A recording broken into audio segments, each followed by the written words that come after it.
GSRTC દ્વારા આયોજિત થનાર ડ્રાઈવર અને કંડક્ટરની ભરતીની તમે તૈયારી કરો છો તો અગેન કહીશ કે ગણિત અને રિઝનિંગમાં કેવું પૂછાયું હતું એ આપણને ખબર હોવી જોઈએ. તો અહીંયા ગણિતનો એક દાખલો છે, કંડક્ટર 2024ની પરીક્ષામાં પૂછાયેલો, એને સોલ્વ કરવાની ટ્રાય કરીએ. ટ્રેનનો દાખલો છે અને ટ્રેનનું ચેપ્ટર છે, કોઈ પણ પરીક્ષા તમે આપતા હોય ખૂબ જ મહત્વનું છે. તો અહીંયા શું કીધું છે કે ભાઈ 60 કિલોમીટર પ્રતિ કલાકની ઝડપથી દોડતી ટ્રેન જો એક થાંભલાને 9 સેકન્ડમાં ઓળંગે તો ટ્રેનની લંબાઈ કેટલી હશે?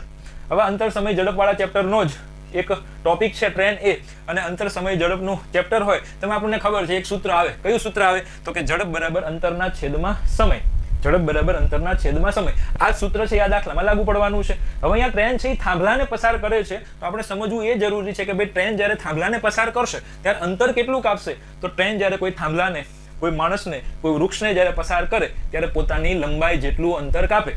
ટ્રેન જ્યારે થાંભલાને, કોઈ માણસને કે ઝાડને એટલે કે વૃક્ષને પસાર કરશે ત્યારે પોતાની લંબાઈ જેટલું અંતર કાપશે. એટલે અંતરની જગ્યાએ આપણે શું લઈ લેવાનું છે? ટ્રેનની લંબાઈ. તો જો અહીંયા મેં લખ્યું છે કે અંતરની જગ્યાએ શું આવશે? ટ્રેનની લંબાઈ. અહીંયા આપણે શું મેળવવાનું છે? ટ્રેનની લંબાઈ. તો ટ્રેનની લંબાઈ એટલે કે અંતરને આપણે સૂત્રનો કરતા બનાવશું. તો આપણે લંબાઈ એટલે કે અંતરને સૂત્રનો કરતા બનાવીએ તો સૂત્ર આપણું શું બનશે?